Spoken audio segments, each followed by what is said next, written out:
अली बेटा, बेटा तुम खैरियत से पहुंच गए? जी दादी माँ, बहुत ही अच्छा लग रहा है यहाँ पर आकर। देखो अपना ख्याल रखना। आप मेरी बिल्कुल फिक्र मत करें, मैं कोई बच्चा तो नहीं हूँ दादी। अच्छा देखो तुम जल्दी आने की कोशिश करना, मैं बहुत परेशान हूँ। अरे दादी आ जाऊंगा, कुछ काम तो निपटाने दें अभी। अच्छा हाँ, तुम्हें अपना वादा याद है? मैंने तुम्हें कहा था ना कि चिनार घाटी बिल्कुल नहीं जाना। और अगर चिनार घाटी वाले खुद मुझ तक पहुंच गए तो?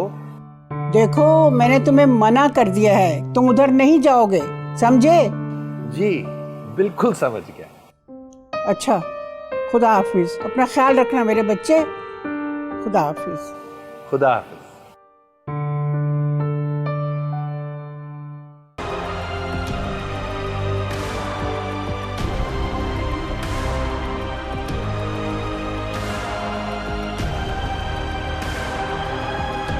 अस्सलाम वालेकुम।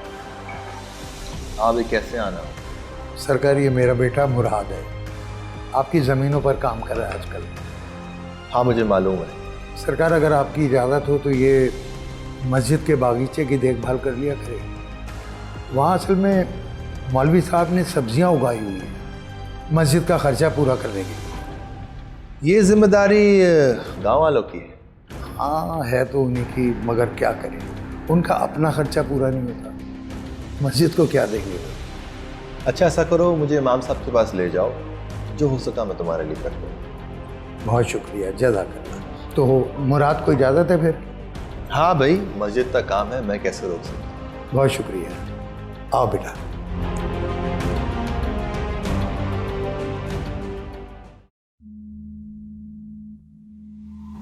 आखिर मैं कब तक इस कमरे में बंद पड़ा रहूंगा?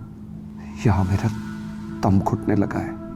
गीती से जब जाने के लिए कहता हूँ वो हर बार टाल देती है। जहां अभी नहीं आई, वरना मैं उससे खुद बात कर लेता। मुझे खुद ही कुछ करना होगा।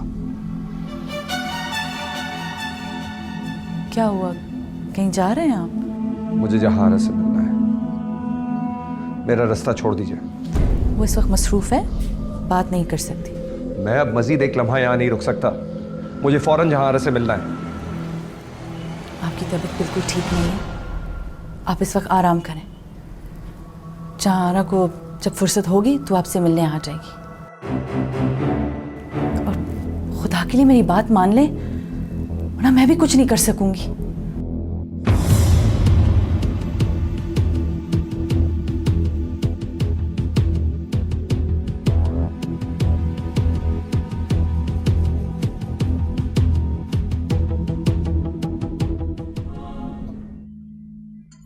हमारा ख्याल है कि तकरीब अभी मुनासिब ही नहीं थी। वो क्यों? साजिद के जाने के बाद हमारे पास कुछ ना रहा। लेकिन हमें उसका यहाँ रुकना मुहाल नजर आता था। आप हम पर भरोसा नहीं करते। अभी आप इतनी तजुर्बाकार नहीं। बहरकैफ आपने इस बार वाकई अकल से काम लिया। शहर में जी ध्यान रखिएगा, आपको हर हाल में अली राव को यहाँ लाना है, लेकिन उसको बिल्कुल भी शुबा नहीं होना चाहिए। आप बेफिक्र हैं, मैं एहतियात करूँ।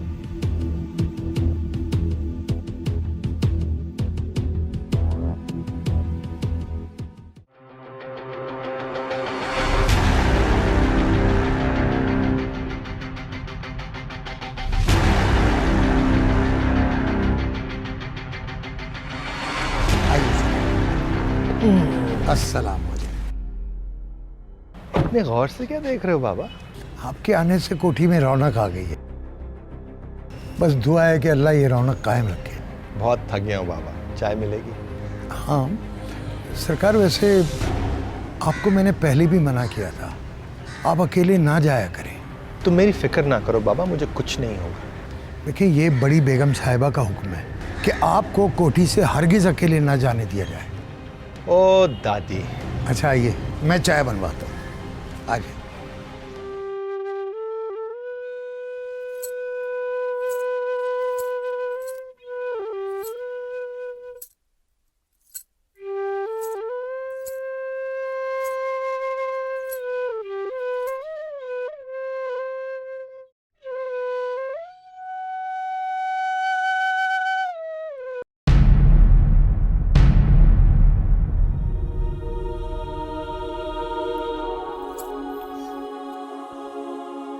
रुक क्यों गए? बांसुरी बजाओ ना। कौन हो तुम? क्यों आ जाती हो बार बार यहाँ पर मेरा सुकून बर्बाद करने? चली जाओ यहाँ से। बाबा ने मुझे यहाँ आने से सख्त मना किया है। उसने देख लिया तो वो मुझे जान से मार देगा। उन्होंने मुझे बांसुरी बजाने से मना किया है। मैं तो अपने शौक के हाथों मजबूर होकर यहाँ चला आता हूँ। हम भी तो मजबूर हैं। आपकी बांसुरी की आवाज़ हमें बेखुद कर देती है और ख़ुद पर काबू नहीं रहता।